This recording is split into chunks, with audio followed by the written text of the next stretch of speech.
So I want to go over this Goalbook toolkit. It's a really interesting site. There are a lot of pros and cons. I think the biggest pro is just the amount of information that it offers you. It breaks it down into the universal designed for learning aligned strategies, being that these in particular represent the three main ones. So for engagement, representation, and expression. In this case, like I said, it offers a lot of cool stuff. But the downside is you do have to sign into an account. Otherwise, as you'll see, it's technically unviewable. It'll give you kind of a brief overview, but then after that, it'll come up with some blurred images.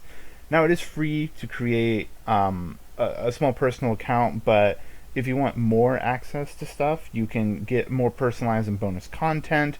It'll give you a bunch of ways to set up lesson plans. It works with a lot of other collaborators in order to create targets and objectives. It's really unique and cool, and if your school offers it, it's definitely something worth mentioning. But as you can see, it is pretty pricey, so do consider that. But otherwise, it's still a great place to kind of bounce your ideas around and see if anything kind of fits, or to see if you can find something that's more your style or might work in your classroom. And it's a great thing to bring for especially prospective teachers who are looking to figure out ways to kind of build their curriculum around this universally designed for learning kind of concept. So we're looking into.